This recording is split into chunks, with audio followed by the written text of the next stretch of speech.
कैसे हैं सभी छात्रों छात्राएं। चलिए, मैं आपका अपना टीचर गुरशेखर गौड़। आज मैं आप लोगों के लिए, आपको पता है कि हम आपको एवरी डे क्लास उपलब्ध कराते हैं। तो आज हमारे जो क्लास है वो है भारतीय इतिहास, और इतिहास में जो हमारा टॉपिक है वो है मध्यकालीन भारत। आप लोगों को पता है कि हमने इससे पहले आपको मध्यकाल से संबंधित एक क्लास ले चुके हैं। ये मध्यकाल का आज हमारी दूसरी क्लास है, और ये जो दूसरी क्लास है ये है दिल्ली सल्तनत की स्थापना। ठीक है, तो आइए देखते हैं दिल्ली सल्तनत की स्थापना। देखो, दिल्ली सल्तनत को गुलाम वंश के नाम से भी जाना जाता है। मैं आपको पहले ही बतला रहा हूं कि जो दिल्ली सल्तनत है इसे एग्जाम में कभी कभी गुलाम वंश लिख देता है, या गुलाम वंश को और किस नाम से जाना जाता है, दिल्ली सल्तनत को क्यों जाना जाता है? जो महमूद गजनवी था, महमूद जो गजनवी था, वो जब भारत से अपना बोरिया बिस्तर समेटकर जा रहा था तो उसका एक सेनापति था मोहम्मद गौरी। ठीक है, तो उसने अपने राज्य का कार्यभार मोहम्मद गौरी को सौंपते हुए, क्योंकि ये जो मोहम्मद गौरी था ये उसका गुलाम था। किसका? महमूद गजनवी का गुलाम था। कौन? मोहम्मद गौरी। अब क्या होता है, वो तो चला गया यहां से, तो गौरी ने भारत पर अटैक करने शुरू कर दिए, कुछ क्षेत्र कब्जा लिया इसने भारत पे। तो फिर क्या हुआ, गौरी के अधीन जिसने दिल्ली सल्तनत की स्थापना की थी, किसने? कुतुबुद्दीन ऐबक ने, वो गौरी का गुलाम था। ठीक है, अब कुतुबुद्दीन ऐबक के बाद जो गद्दी पे बैठा इल्तुतमिश, वो कुतुबुद्दीन ऐबक का गुलाम था। तो यही प्रक्रिया इस दिल्ली सल्तनत को गुलाम वंश के नाम से जनाती है। ठीक है, तो इसलिए इसे गुलाम वंश के नाम से जाना जाता है। एक बार फिर रिवाइज करा दूं, दिल्ली सल्तनत को गुलाम वंश इसलिए कहा जाता है क्योंकि जो महमूद गजनवी था वो जब भारत से चला गया तो वो उसका जो सेनापति था या उसका गुलाम था वो था मोहम्मद गौरी। गौरी का गुलाम था जिसने दिल्ली सल्तनत की स्थापना की थी कुतुबुद्दीन ऐबक। ऐबक का गुलाम था बाद में बैठने वाला दिल्ली सल्तनत की गद्दी पर शासक इल्तुतमिश। तो इसलिए इसे गुलाम वंश के नाम से जाना जाता है। क्लियर है यहां तक के? कोई डाउट? Very good. तो आइए देखते हैं, टॉपिक है दिल्ली सल्तनत या गुलाम वंश। विषय है भारतीय इतिहास, मध्यकालीन भारत। क्लियर? इसमें पहला पॉइंट है हमारा, गुलाम वंश या दिल्ली सल्तनत की स्थापना किसने की थी? कुतुबुद्दीन ऐबक ने। क्वेश्चन बार बार आता है, किसने की थी? कुतुबुद्दीन ऐबक। इसे ऐबक इसलिए कहा जाता है, कभी कभी क्वेश्चन आ जाता है एग्जाम में, ऐबक क्यों कहा? इसका अंगूठा कटा हुआ था, तो वो एक ये माना जाता है समाज में कि इसके अंदर एक कमी है, इसके अंदर एक ऐब है, तो इसलिए इसका नाम ऐबक पड़ा था। ठीक। दूसरा पॉइंट है, दिल्ली सल्तनत को गुलाम वंश इसलिए कहा जाता है क्योंकि ऐबक मोहम्मद गौरी का गुलाम था, और ये जो गौरी है ये किसका गुलाम था? महमूद गजनवी का गुलाम था। जबकि ऐबक के बाद गद्दी पर बैठने वाला शासक कौन था? इल्तुतमिश। ये ऐबक का गुलाम था।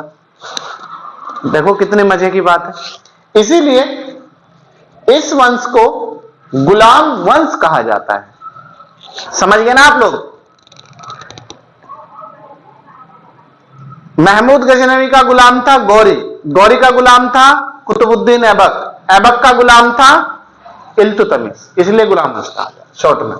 नेक्स्ट है, गुलामों को फारसी भाषा में क्या कहा जाता है? क्वेश्चन आता है, बंदगा कहा जाता है, या फिर बंदगा किसे कहा जाता है? गुलामों को। या फिर क्वेश्चन आ सकता है एग्जाम में, किस भाषा में बंदगा गुलामों को कहा जाता है? फारसी भाषा में। ठीक है, किस भाषा में? फारसी भाषा में। और इनको सैनिक सेवा के लिए खरीदा जाता था। ये जो गुलाम थे इन्हें मध्यकालीन भारत में या दिल्ली सल्तनत में जो सेना होती थी, हमारे जो सेनापति होते थे, जो सैनिक होते थे, उनकी रक्षा के लिए गुलामों को सेना में रखा जाता था या उन्हें गुलाम बनाया जाता था। ठीक है, नेक्स्ट है, ऐबक ने अपना राज्याभिषेक, राज्याभिषेक का मतलब है गद्दी पे जब बैठता है शासक, या गद्दी पे बैठने की जो कार्य मंत्रणा है या गद्दी पे बैठने की जो व्यवस्था है, उसी को राज्याभिषेक कहा जाता है। 24 जून 1206 ईस्वी को कराया था।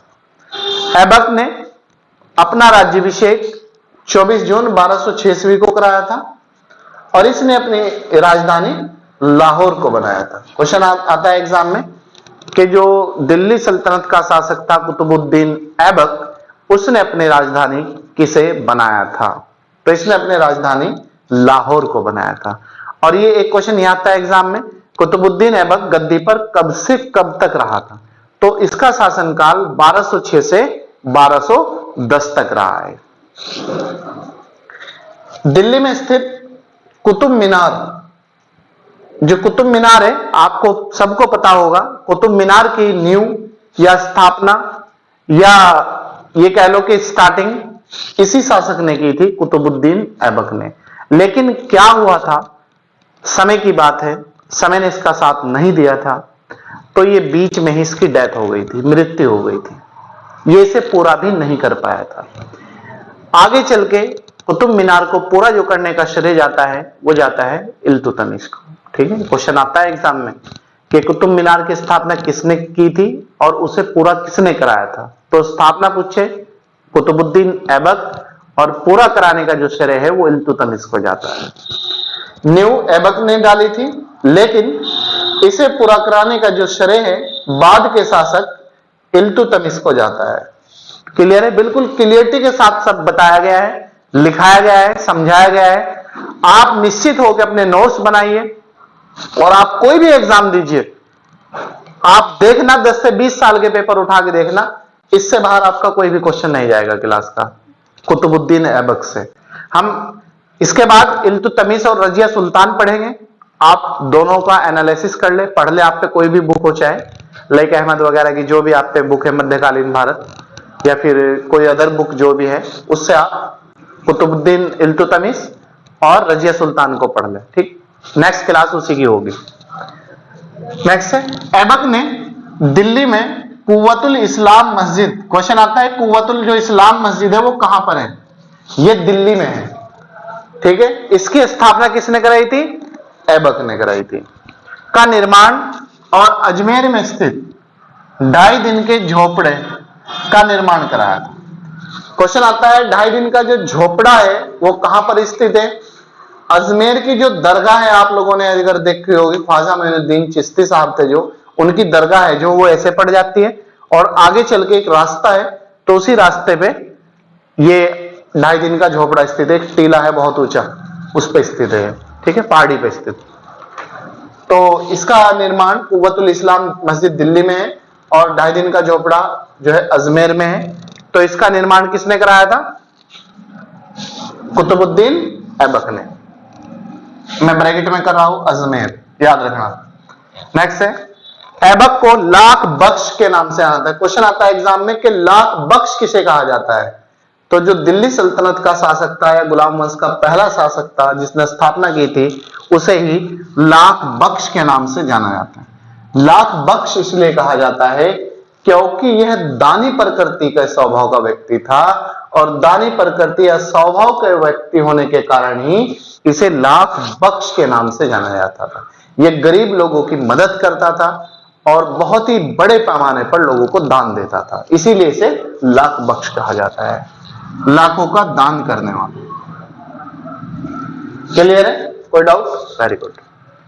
ऐबक के शासनकाल में ही बिहार में स्थित नालंदा विश्वविद्यालय को ध्वस्त कर इसके सेनानायक बख्तियार खिलजी ने किया था।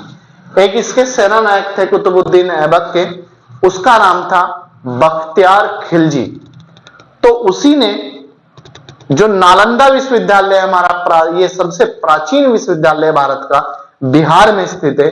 हवेनसांग वगैरह जो चीनी यात्री थे वो इसी में पढ़ने के लिए आए थे भारत में प्राचीन काल में, तो इसे ध्वस्त कर दिया था इसने। किसने? बख्तियार खिलजी ने। किसके सेनानायक थे? कुतुबुद्दीन ऐबक के। नालंदा विश्वविद्यालय कहां पर है? बिहार में। हवेनसांग चीनी यात्री किस विश्वविद्यालय में आया था पढ़ने के लिए? नालंदा विश्वविद्यालय में। नेक्स्ट है, कुतुबुद्दीन ऐबक की मृत्यु 1210 ईस्वी में हुई थी। याद रखना, कुतुबुद्दीन ऐबक की जो मृत्यु हुई थी वो कब हुई थी? वो हुई थी 1210 ईस्वी में। और इसका मकबरा कहां पर है? इसका मकबरा लाहौर में स्थित है। ये मकबरा भी पूछा जाता है एग्जाम में, मकबरा कहां पर स्थित है? ये लाहौर में स्थित है मकबरा। ठीक है, नेक्स्ट है, ऐबक का उत्तराधिकारी। क्वेश्चन आता है एग्जाम में, ऐबक के बाद तुरंत गद्दी पर कौन बैठा था? तो ऐबक के बाद तुरंत जो गद्दी पे बैठा था वो बैठा था आराम शाह, ना कि इल्तुतमिश। बच्चे गलती कर करते हैं एग्जाम में इल्तुतमिश, लेकिन आप ऐसी गलती मत करना। कुतुबुद्दीन ऐबक के बाद तुरंत जो गद्दी पे बैठा था वो बैठा था इसका पुत्र आराम शाह। आराम शाह की हत्या करके इल्तुतमिश तब गद्दी पे बैठा था।